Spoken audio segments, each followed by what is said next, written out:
Gurur Brahma, Gurur Vishnu, Gurur Devo Maheshwaraha, Gurureva Param Brahma, Tasmai Shri Gurave Namaha. Chinmayam Vyapyat Sarvam Trailokyam Sacharacharam Tatpadam Darshitam Yena Tasmai Shri Gurave Namaha.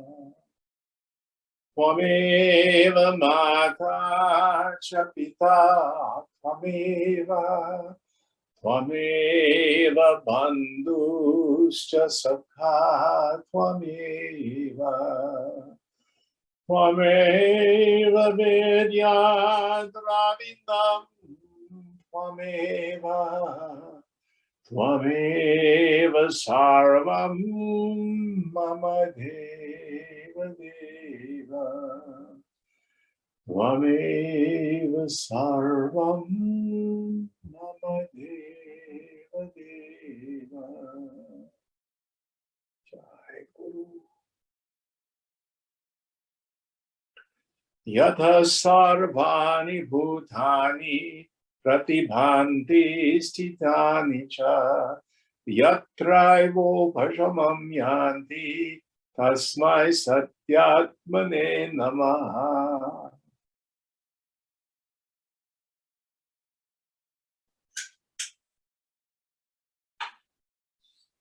So where are we in our text? I think we're starting a new chapter, are we not? It's a new section of chapter 19. And where are we? It's number 3435 on page 199. Can you help us out, please, Ganesh?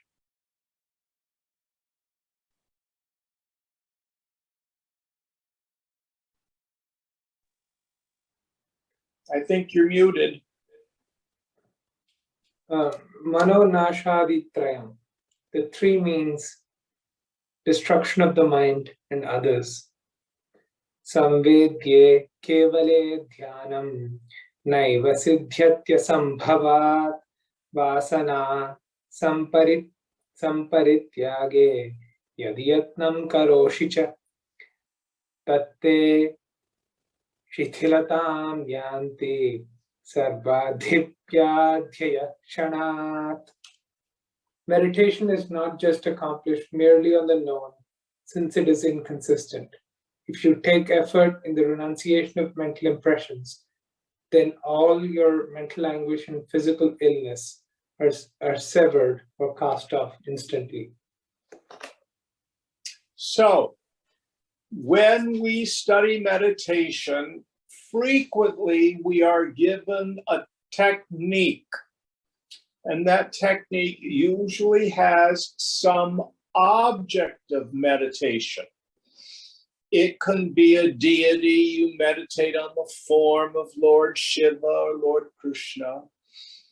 But currently, especially in the West, we tend to get objects of meditation like watching the breath or counting the breath. Or those of you who've done Goenka meditations, you scan the body. I'm fond myself and will frequently suggest for beginners that they do japa, where the object of meditation is a mantra. He calls japa the king of yogas. But what this verse is saying is, this is not the end point. In fact, I have a woman, I don't know, can't remember how she found me, but she's been doing Goenka retreats for some time, and she feels like she's at a plateau. I wouldn't be so harsh as to use the word stuck. So what is it that the verse is saying? These techniques are used to bring the mind to a state of quiescence. But what is it that holds our ignorance in place? This is an incredibly important point. This verse is saying, and Shankara also says, it is the annihilation of the vasanas, here and now, that's considered liberation by the wise. So what is a vasana? To review, it's a subset of sanskara. It's an impression, but it's an impression that involves I-ness and minus, attachment and identification. How do I know my mind is under the influence of vasana? I have the non-apprehension of my essential nature. When I'm running around in the world and I think I'm Jim, my mind is under the influence of vasana, the first power of vasana, avarana shakti. Then the mind projects a world of name and form, along with jiva bhavana, the feeling that I'm a person. And it's serious business to get something. We have kartavya, obligatory action. No amount of concentration, no amount of japa, no amount of scanning your body is going to free us. It takes intense and deliberate and total vairagya. It takes the renunciation of our attachment to all enjoyments gained through the senses, and our identification with any form of self. So we get much more aware of our interior life in meditation. But as we're functioning in the world, our own karma will bring to us the triggers for our vasanas. How do I know? I get upset.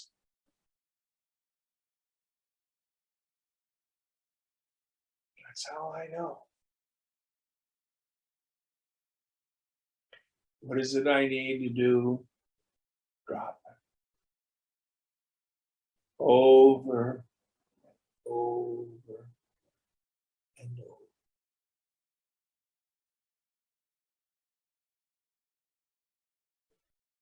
The last vasana has been let go. The mind thunders to a stop.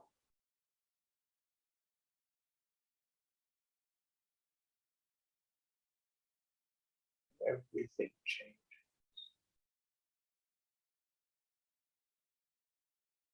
Any thoughts on this? Next verse.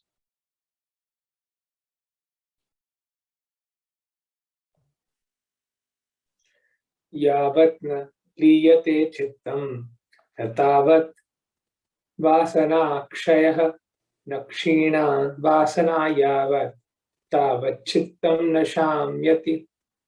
As long as the mind is not dissolved, so long there is no destruction of mental impressions.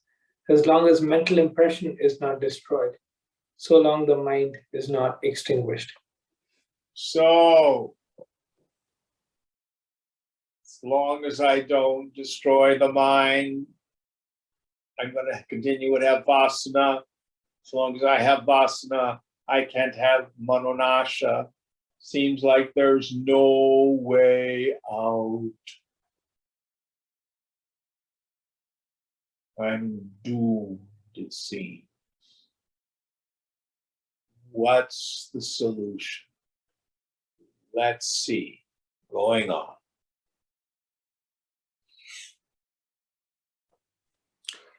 Yavat na tattva vijnanam na tavat chitta sanshayah na chitto pashamo yavat na tavat tattva vedanam. As long as there is no knowledge of truth or reality, so long there is no extinction of the mind.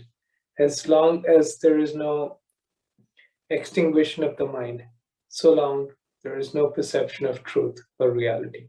Now he says the precondition for knowledge of the self is the extinction of the mind. Then he turns right and around and says, the mind will not be extinguished until you have knowledge of the self. He's making it seem even more impossible. Is there no way out? Going on.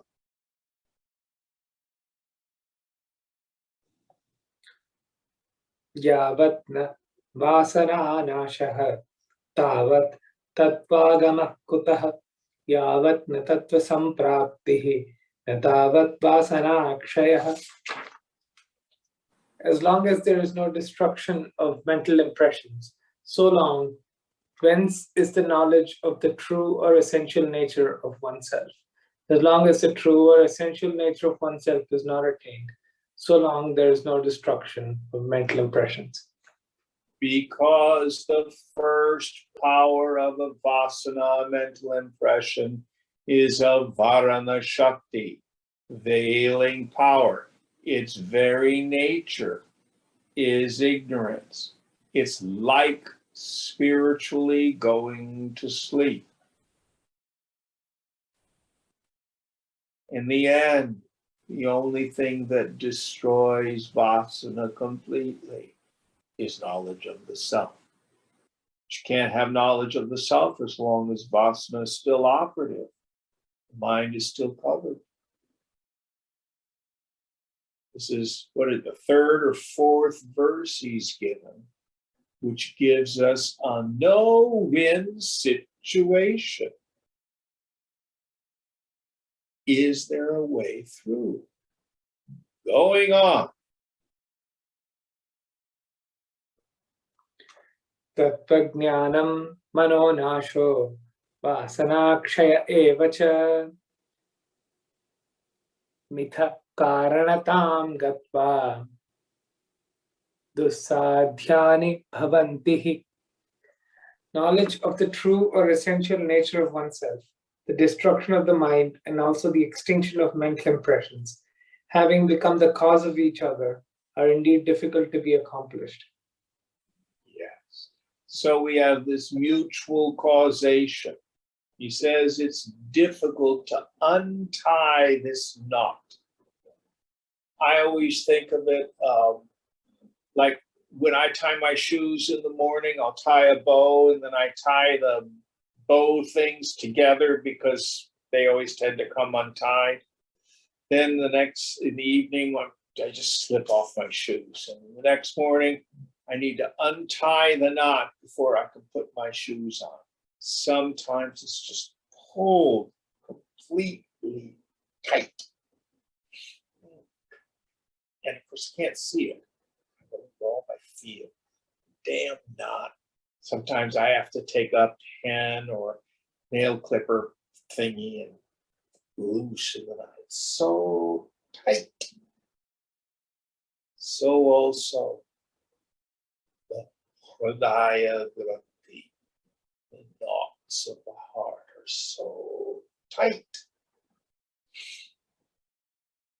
The vasanas cause the ignorance and all its problems, and the ignorance and all its problems cause the vasanas. How do we untie the knot? Next one.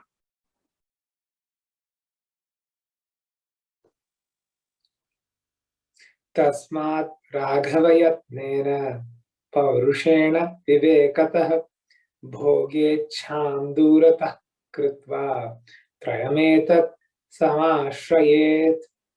Raghava. Therefore, having thrown away the desire for enjoyment by manly or courageous effort, out of discrimination, let one have recourse to these three. So here's the first thing we need to do is to understand armchair grace doesn't work. It's all God's grace. I'm just going to sit here and smoke dope and God will strike me enlightened at some point. Nonsense. God has all eternity. We need paurusham. Here we translate as manly effort. I don't care for that. Purushartha, the effort or the wealth of our own personness. So it's our personal effort is the word that I like to use to translate it. We have to practice with God's grace. What's the relationship between our self-effort and God's grace? I love the saying of St. Augustine. We pray like it all depends on God. We work like it all depends on us.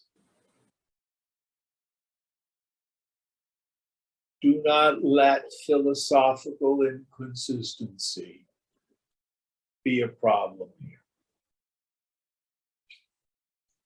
What is our own self-effort? Largely putting in the time. Swamiji used to say, the Americans say all people are created equal. And he would say it's not true. Some people are born with more wealth than others. Some people are born with more intelligence than others. Some people are born with healthier bodies than others. Some people are born with more opportunity than others. We are not created equal. What the founding fathers meant, ideally, is that we're equal under the law. That can take with a grain of salt. There's only one way in which we're all equal. That is, we all have 24 hours in a day. Nobody's blessed with 25 or cheated with only 23. So the question is always, what are you going to do with it?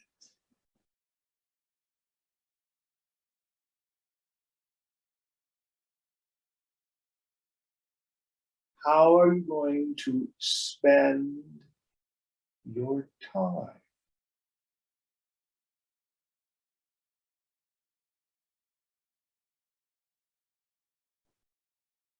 There are many couples who get very, very busy with work and stuff like that, and they grow apart as a relationship because of it. One of the solutions is they have date night. They set aside maybe one night a week where they commit to spending quality time with one another.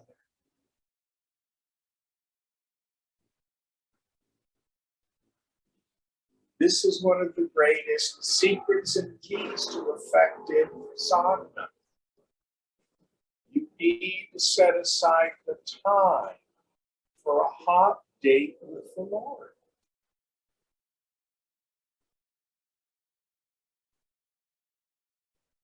Time for meditation, time for reflection, time for your own swadhyaya, scripture study,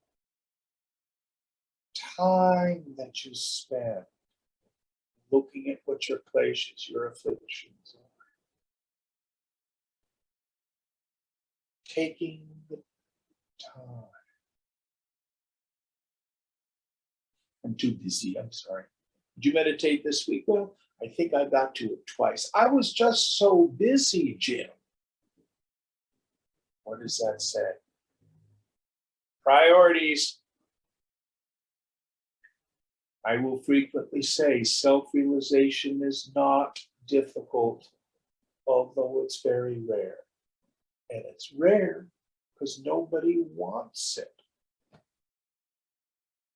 You don't need a high IQ. You don't need to speak Sanskrit. You just have to want it. You have to want it more than anything else.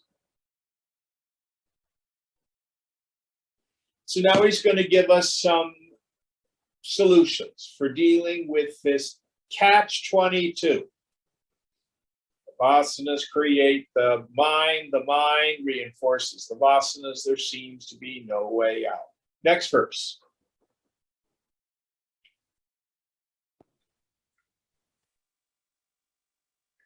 Samakalam shirabhyastaha bhavanti phalada munehe tribhi tribhi shirabhyastaihi Trotayyanti Grantho. Practice for a long time simultaneously. These become fruitful to a sage. All the knots of ignorance or bondage break by these three practice for a long time. So here he's saying, abhyasa, practice of these three things. I don't think he's listed the three things yet. Has he, Ganesh? Yeah, throwing the desire for enjoyment by courageous effort, or a discrimination, let one have. Yeah, maybe not. I don't think maybe. We'll see. We'll see. Okay. But anyway, he says that it takes time. It's not going to happen for some, like Ramana Maharshi, it can happen very quickly and suddenly. If you're really sincere and you put in the effort, 2 years, 2.5 years should yield the results. I'm not making this up. But if our mumukshutva is weak, if our burning desire for liberation is weak, it may take us long. Going on.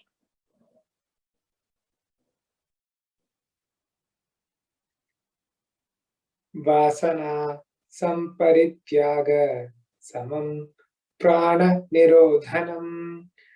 The restraint of prana or vital air is equal in effect to the renunciation of mental impressions. So again, one of the values of this text is it gives equal weight to yoga and to jnana. Now it's interesting because when Swami Chinmayananda first went up to Rishikesh, he met Swami Shivananda. In fact, it was Shivananda that gave him Diksha, that initiated him into the Swami order, the sannyasi order. In the Shivananda tradition, in the Divine Life Society, Shivananda called it his Yoga Vedanta Center, where they would do asana and they would do pranayama. In fact, in some of the stories, there's one story about when Swamiji went to get the darshan of Ananda Mahima. And his doubt was about the fact that he couldn't sleep when he did lots of intense pranayama. Now, after he met Swami Tapovan, and when he came out of the Himalayas, he chose not to teach that yogic dimension.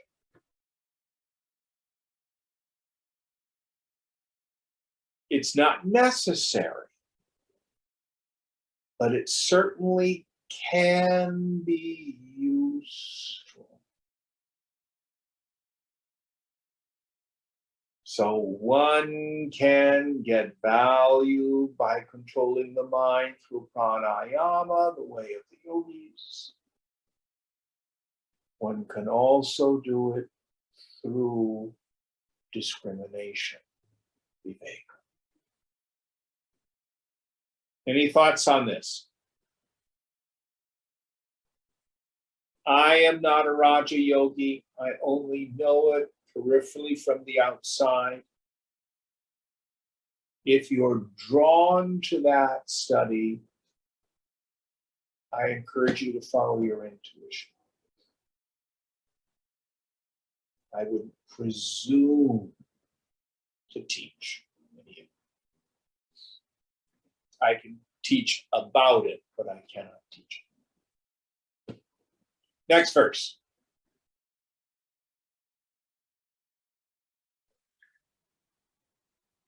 Pranayama dridhabhyasaihi yuktya cha gurudattaya asanashana yogena pranaspando niruddhyate. The movement of the vital energy is arrested by the firm practice of pranayama, or regulation and control of breath, by the expedient given by the spiritual preceptor, and by the employment of suitable yogic postures and diet. So, again, in the Raja Yoga tradition, we start with the first two limbs, yama and niyamas, which are character building practices, comparable to the qualifications of a fit student that we have in the Shankara tradition. The yamas and the niyamas, 5 of them deal with our interaction with the outer world, 5 of them deal with our interior. Things like ahimsa, nonviolence, saucham, cleanliness, purity, santosha, contentment. There's 10 of them. So first we get those under our belt. We start to live an ethical life. Then asana. Why? If your body is pulling your attention in meditation, it becomes problematic. The paradox is if you take the time to strengthen the body and make it flexible, you'll be able to sit in meditation for extended periods. Then pranayama. Through the control of the breath, we control the panchavayu, the 5 vital airs. Most specifically, we control udana. Bing.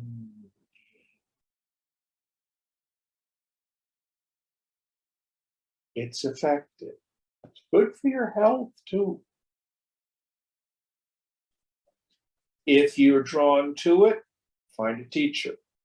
If you're drawn to it and you cannot find a teacher, I can recommend 2 books. I can't remember. I think I've mentioned them in this class. First, Light on Yoga by BKS Iyengar. Second one, Light on Pranayama, BKS Iyengar. That'll give you a very good start. Any thoughts or suggestions out there in Zoom land?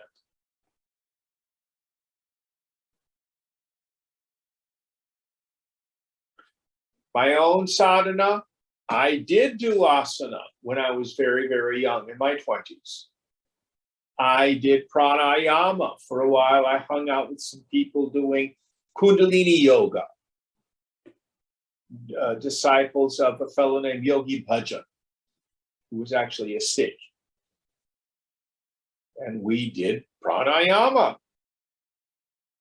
So I actually did go through that phase long before I met Swamiji. So this can be of value if you are drawn to it. It's not essential. Next one.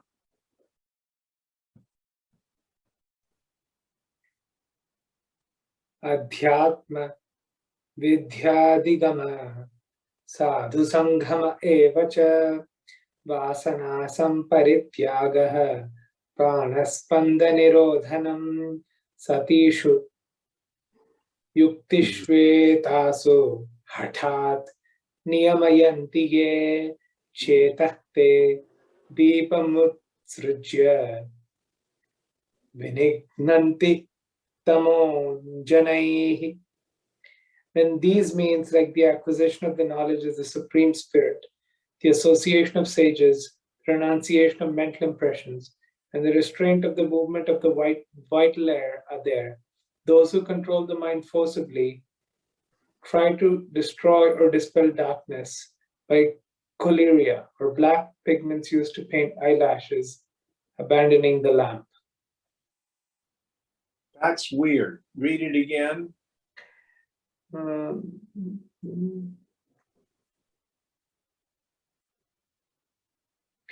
When these means, like the acquisition of the knowledge of the Supreme Spirit, the association of sages, the renunciation of mental impressions, and the restraint of the movement of the vital air are there, those who control the mind forcibly try to destroy darkness by choleria, abandoning the lamp. That word is, spell that word. The choleria is basically black pigments used to paint eyelashes. The spelling is it's like coal that you put around the eyes. Yes, of course. Okay. Going on. Restart that sentence again. So yes, it's all one sentence. I'll read it from the beginning. When these means, like the acquisition of the knowledge of the Supreme Spirit, the association of sages, the renunciation of mental impressions, and the restraint of the movement of the vital air are there, those who control the mind forcibly try to destroy darkness by choleria, abandoning the lamp. I think what they're saying is, like, if you're trying to forcibly do things, then it's like instead of using the lamp to dispel darkness, you're using the choleria, is maybe what they're doing. Which in fact I think is the ash, the coal, the charcoal that comes rather than the light. I think that's what coal is, like charcoal. So I think what he's saying is to do it forcibly in the end doesn't necessarily work. Let's go on and see if I've caught the sense of it. It's an obscure, is there a note by any chance? No, this is the last shloka in this particular section, so there's no more. All right, so let's look at those particular practices that are summarized in this last verse. So let's list them again. The first one. Oh, I think maybe, Jim, what it's trying to say is, instead of using these practices that they're listing, if you try to forcibly control the mind, that is like basically you've abandoned the lamp and instead tried to use choleria to dispel the darkness. Yes, yes. But let's list those techniques, which are the valuable ones, the first part of the verse. Let's list the series one by one and let's go into them. Acquisition of the knowledge of the Supreme Spirit. Yes. How do you do that? You have paroksha jnanam first, indirect knowledge gained from the Guru and the scripture. Then through your own practice, introverting the mind. I'm not the body, I'm not the feelings, I'm not the thoughts. Who am I? Viveka, Vairagya, this Atma Vichara gives you direct experience of yourself. Next idea. Association of sages. Yes. Now, I had an interesting discussion with a friend. We may have talked about this before. There are two schools in the field of Advaita Vedanta. Some who say samadhi is at least valuable, if not necessary. Others who say it's not. And I can only share with you out of my own direct experience. Swamiji had a very deep samadhi.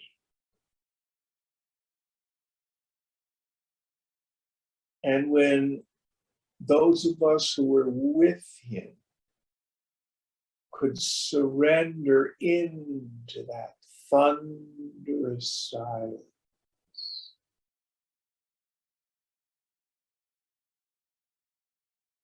he could show us the mind abiding in the sound. Shankara uses this marvelous language, who's a full knower of the Supreme, who has retired into the Supreme. When you read stories or listen to YouTube videos of people who are the darshan of Ramana Maharshi, so often it had nothing to do with words.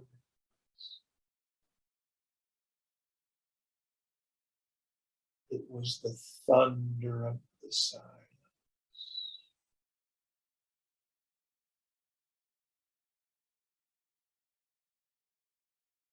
This is the main thing we get through sadhu sangha.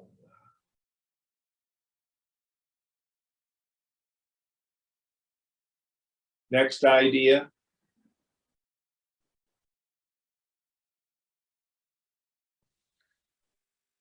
The renunciation of mental impressions. So, what do? This is the practice. If I think I'm a person, I'm deluded. When I think I'm a person, my mind always presents the solution to my discomfort is to resolve the struggle of ego. Fix the world or fix me. If I can remember this, if I feel like a person, I'm deluded, then I can do this very simple but powerful practice. Drop the issue. Drop the struggle. Let go of the struggle of ego. Drop the struggler. Turn the mind back on the self. Who am I? Remember who you are. This short circuits this catch-22. The vimarsha, the deliberation, creates the vasanas creates the deliberation. Stop it, get out. This is the practice of the renunciation of mental impressions. Shankara explains it this way.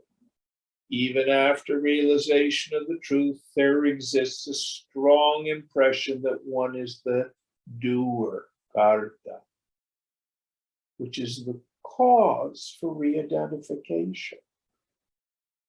It needs to be conscientiously rooted out through steady and continuous identification with the self. Practically speaking, tune up the mind. Keep the mind deeply introverted. If the mind extroverts in you, remember, bring it back home. Over and over again.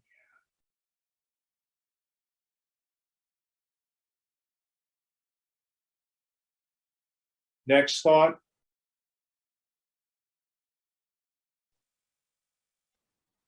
Restraint of the movement of the vital airs.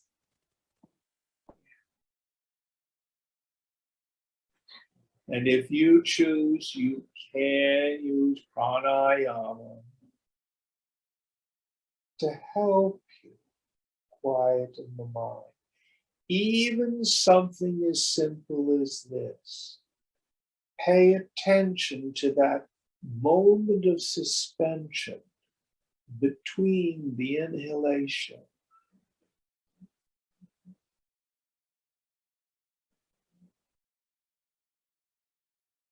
and the exhalation.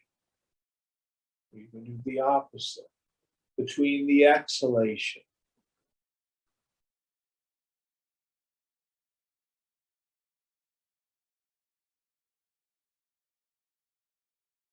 and the inhalation. Are those the various means that he puts forward? So Yeah. one more. That's it. All right. Very interesting section. I think you were very helpful in helping us understand that last verse. Thank you, Ganesh. It baffled me. All right, next section. Adhyatma Vicharaha, the investigation into the nature of the Supreme Spirit. Tasmat etam parityajya durdrishtim raghunandana shuddham samvidamashritya vitaragasthiro bhava. Rama, therefore, having abandoned the strong perception and resorting to pure consciousness, be still or quiescent, devoid of passion. So, investigation into the self, this stopping of the mind.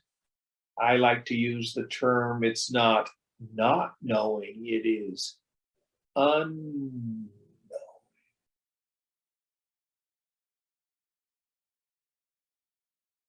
It's deliberate, just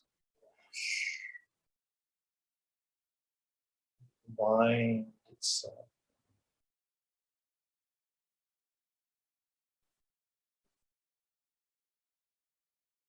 Abiding in just pure awareness. And if thoughts trickle through, you just don't pay attention to it. Bring the mind back.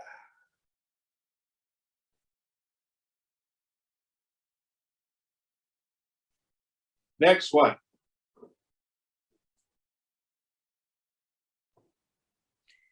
Kimidam syat jagat kim syat aham ityanisham shanaihi vicharayadhyatmadrisha swayam va sajjanai saha.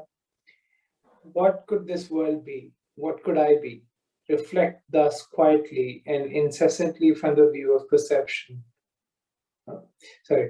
What could this world be? What could I be? Reflect thus quietly and incessantly from the view or perception of the Supreme Spirit, either by yourself or along with virtuous or spiritual people.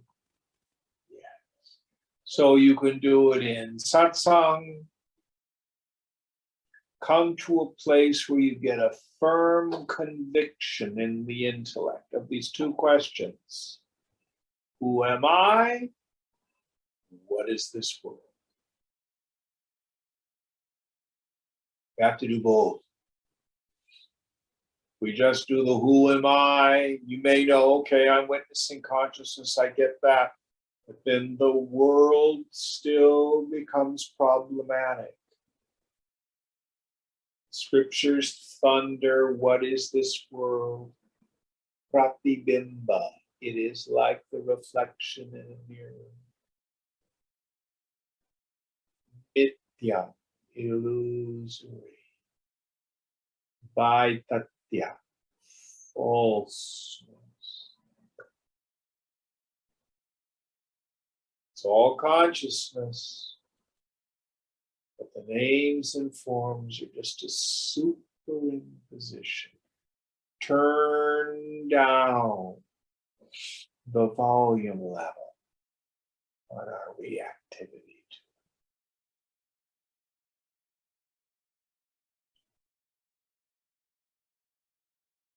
Have a mind like a sieve. That's one of the ones I like. Just let all the sensory data pass through.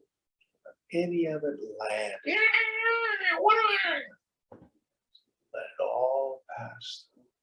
It's a practice. Easy to say, not so easy to do. Next one.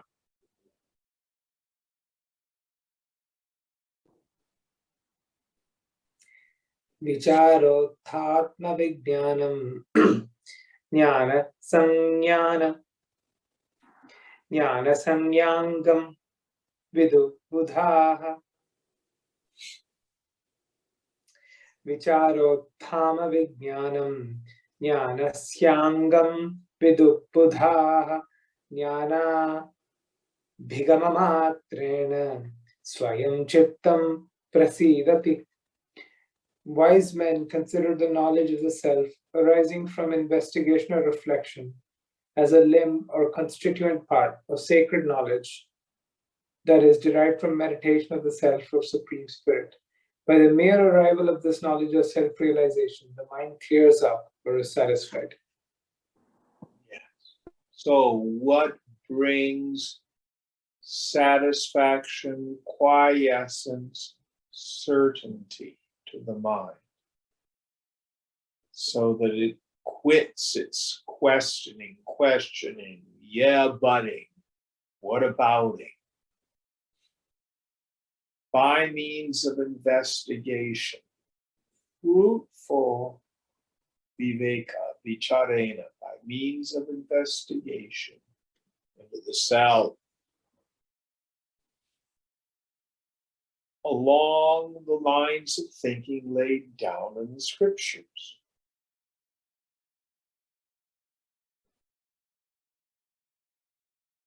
And we get the negative shlokas or mantras. It is not this, it is not this. And we get the affirming or assertive ones. It is like space. It is without a beginning or end, etc. And then what is this world?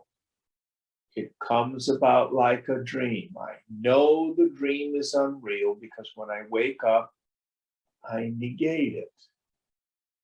Why do I think the waking state is more real than the dream state? Thoroughly investigating, we find that all my assumptions have holes in it. It's not logical. It's not reasonable. Over and over again. This inspires me to practice. What do I practice? First of all, deep meditation. And then I take on the practice of letting go of the world.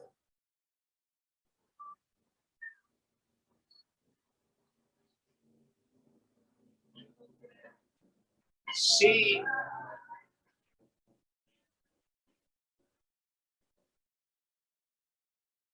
Next one.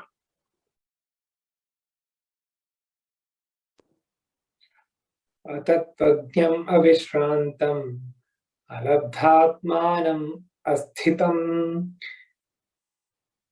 निगिरन्तीन्द्रियाण्याशु हरिणा इव pallavam.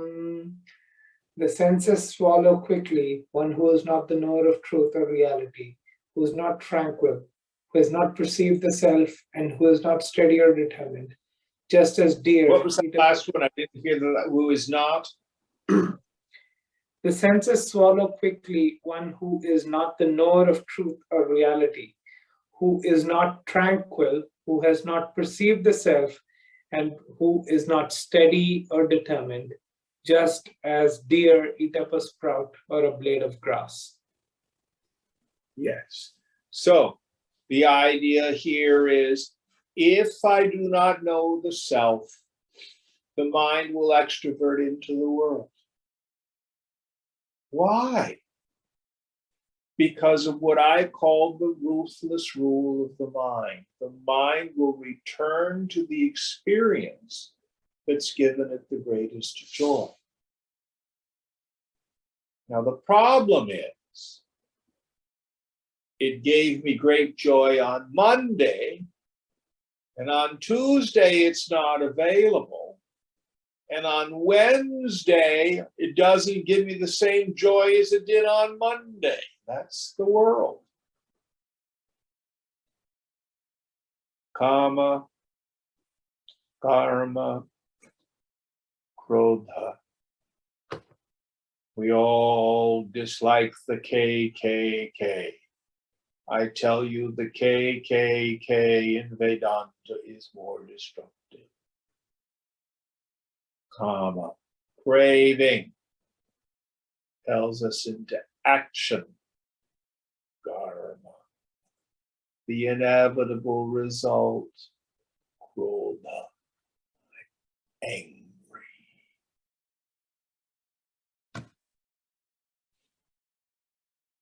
Once I get angry, my discrimination about the world is lost, and I do dumb things.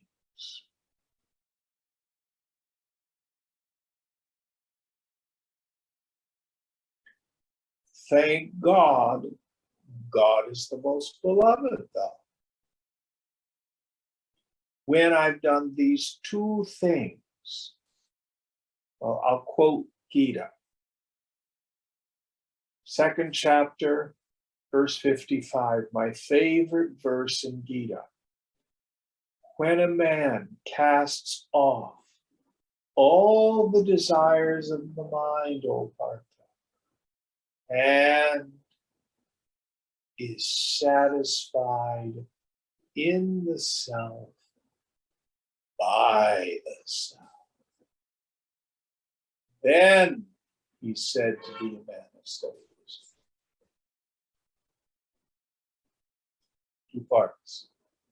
First, you cast off, meaning you quit believing, you let go of all the desires of the mind. But the second part, yogi learns this ability to revel in the self.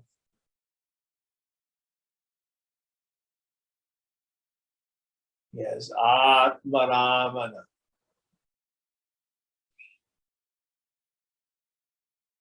He can taste the amritam, the nectar of the bliss of the self.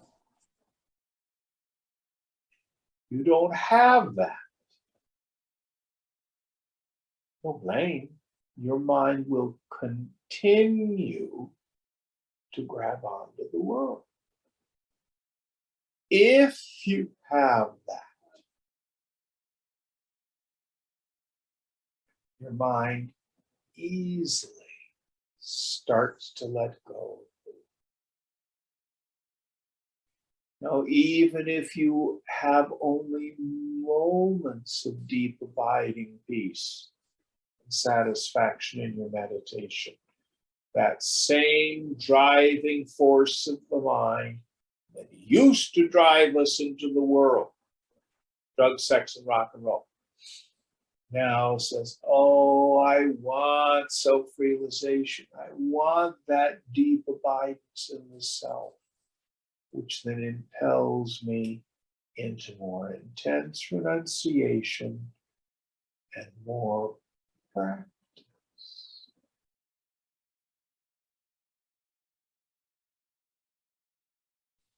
This is the science. So those people who read the books but have no abhyasa, no practice, they have at best a little worldly pleasure of the scholar.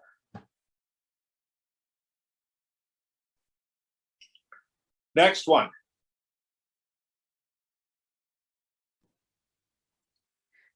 Sangha Karanamarthanam, Sangha Sansara Karanam, Sangha Karanamashanam, Sangha Karanamapadam.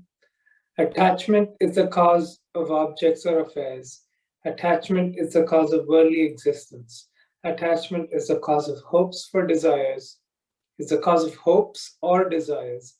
Attachment is the cause of calamities. Yes. He's using the word sangha. Yeah.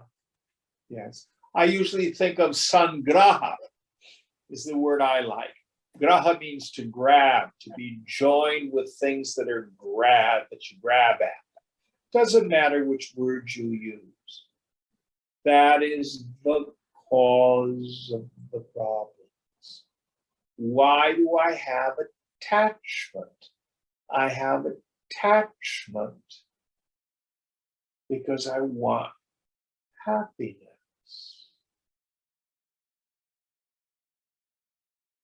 And many of you have seen the image that I like to show. It's kind of hard to do on the Zoom, of Hanuman embracing Lord Ram. Of course, it comes from the Ramayana. We think of these as mythological characters, but they are mystic symbols. Hanuman is the mind, and Rama is the self. Here is a great secret. The mind has to be attached to something. That's its nature. When it's attached to worldly things, people, places, things, and conditions, it's a recipe for misery. But when the mind is turned inward and attached to the self, we don't call it attachment. We call it yoga. What does the word yoga mean? United, yoked. What gets yoked to what? It's not that the jiva, the individual self, gets yoked to Brahman. No. Yourself is Brahman. I'm working very hard to attain a human body. You already got a human body. Why? Don't tell me those sorts of things. So what gets yoked to what? It is the mind that gets yoked to the infinite. Or we can say that is manonasha, the destruction of the mind. That is the mind that is no longer a mind. If we think of the mind as its extroversion into the world. It's sangha, it's attachment.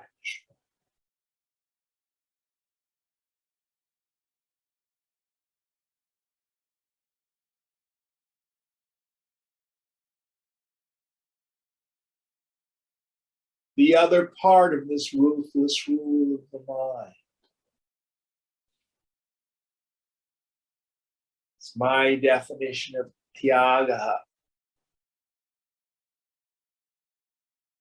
If you find something more rewarding, it's easy to let go of the lesser. My classic example of the tricycle and the bicycle. When you get the bicycle, there's no effort in letting go of the tricycle, which is why in the end we are healed, not by so much of what we turn from, but what we turn to. Love the Lord thy God, love the self with all your heart and mind, soul, and strength.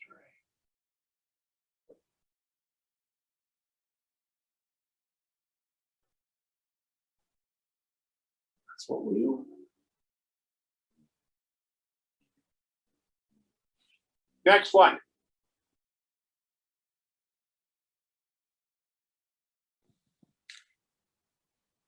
Malina vasana yaisha sa sangam sa sanga iti kachyate jivan mukta shariranam apurna janma karani mukta harsha vishadabhyam shuddha bhavati vasana. That mental impression here, which is impure, is declared as attachment. The mental impression of those liberated while living in the body is pure, freed from exaltation and dejection, and causing no rebirth. Yes. So, impressions in and of themselves are not necessarily problematic. How do you know this is a lamp? That's an impression. But it's that subset of impressions of I-ness and mine-ness. The worst impressions, I'm a person, the world is joy-giving and misery-producing, and I gotta struggle. So just impressions. But if the mind is then totally transformed, how? Through pratyabhignana, through the recognition of reality. Oh, I'm not a person. Aham brahmasmi, I am Brahman. I'm pure consciousness. This world of name and form is not concrete, solid, and material. It's just a play. It's like being in a dream. These are the pure impressions. Someone who moves in the world with those we call liberated while alive.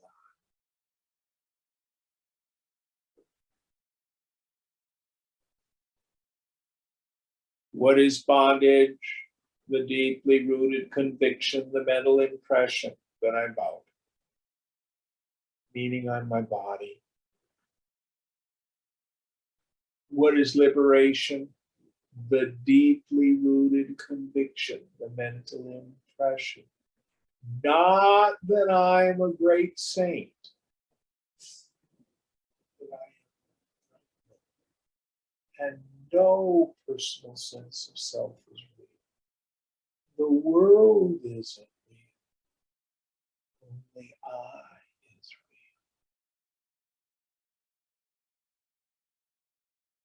real. Neither mind state affects the self. Both bondage and liberation occur to the mind. The self is ever free.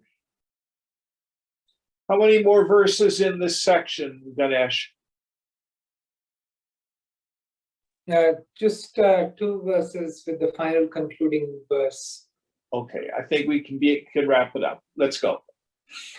Ajivan mukta rupanam deenanam mudha chetasam kathyate sanga shabdena vasana bhavakarini. The mental impression of those whose condition is that of one not liberated while living and who are miserable and ignorant is indicated by the word attachment. It is productive of birth or worldly existence. So if the mind is covered with ignorance, I think I'm a person, and I'm convinced that people, places, things, and conditions can make me happy or miserable. This creates attachment and aversion. That's the world. That's my personal funny farm. And that keeps impelling me into more and more situations. We can call them births. We don't have to believe in reincarnation. That's the problem. And the next verse. Sampadi vipadi cha atma yadite lakshate samah dukkhaina glani mayasi yadi hrishyasi no sukhaihi yatha praptanuvarti cha tada sangosi raghava. Rama, when your self or inmost being is perceived as equal or same in prosperity or in adversity, when you do not attain weariness by sorrows, when you do not exult in pleasures and conform to the situation as obtained, then you're unattached. Yes. So here he's, in other words, saying the same thing we get in Gita, sama drishta, this equality of vision. So the man of steady wisdom, his mind is the same. His self is the same. Heat and cold, meaning the entire range of physical experiences. Pleasure and suffering, whether the environment is conducive or non-conducive to the mind, the same. Honor and dishonor, or success and failure, whatever judgments are, no big deal. It's all just a light show. So he moves in the world, but the world does not touch him. Master Jesus said, I am in the world, but not of it.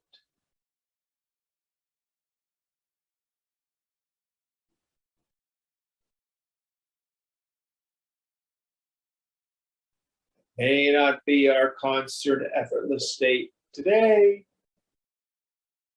but the invitation is abhyasa, practice. Practice this intense spirit of vairagya, detachment. Practice this intense spirit of the renunciation of any personal sense of self. When you see your mind saying, I am this, I am that, I am this way because of my family, I am that way because of my physical condition, stop it.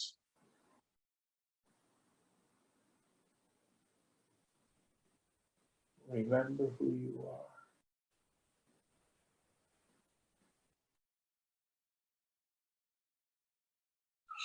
Last verse.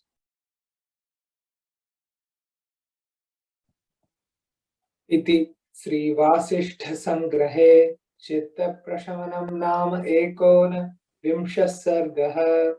Thus ends the 19th chapter titled The Quenching of the Mind in the abridgment of Yogavasishtha.